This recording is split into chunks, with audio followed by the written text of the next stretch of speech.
नमस्कार, मैं युधिष्ठिर उपाध्याय। जब से Asim Munir chief of defence forces यानी सीडीएफ बना है, तब से ही पाकिस्तान में हलचल देखने को मिल रही है। मुनीर ने भी कई ऐसे जहरीले बयान दिए हैं जो पाकिस्तान पर भी भारी पड़ने वाले हैं। लेकिन इसी बीच पाकिस्तान से एक ऐसी खबर सामने आई है जिसने पूरी सेना में भगदड़ मचा दी है। अचानक पाकिस्तान के सारे जनरलों के फोन बजने लगे। मुनीर के करीबी अलर्ट हो गए।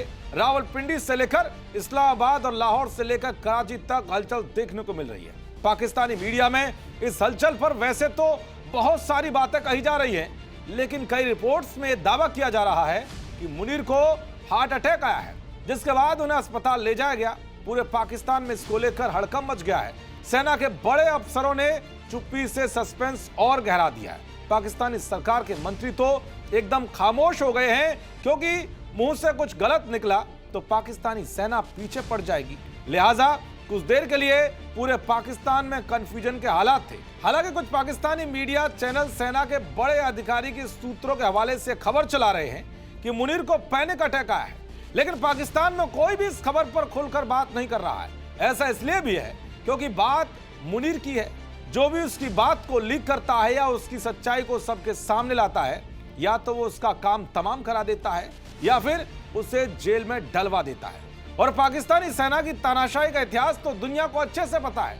ऐसे में सवाल यह है कि आखिर जिस मुनीर के पास 7 लाख सैनिकों की ताकत है, जिसके एक इशारे पर पीएम, राष्ट्रपति से लेकर पूरा सरकारी महकमा एक ही पैर पर खड़ा हो जाता है, अब वही मुनीर किस बात को लेकर पैनिक में आ गया है।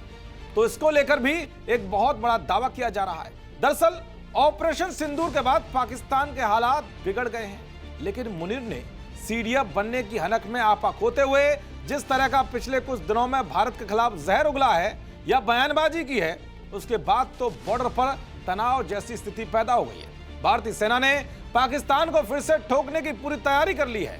और अब इसी बीच 3 देशों ने पाकिस्तानी बॉर्डर पर एक ऐसा धमाका किया है कि जिसने मुनीर का बीपी बढ़ाने का काम किया है। क्योंकि आज भारत ने फ्रांस और यूएई के साथ मिलकर अरब सागर के ऊपर एक बड़े पैमाने पर त्रिपक्षीय वायु युद्ध अभ्यास शुरू किया है।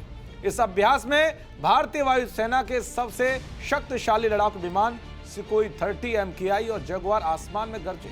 फ्रांस और यूएई की ओर से राफेल और मिराज लड़ाकू विमानों को उड़ाया गया। लड़ाकू विमानों की गर्जना से मुनीर खौफ में आ गया है, इसीलिए अब उसकी तबीयत बिगड़ने लगी है।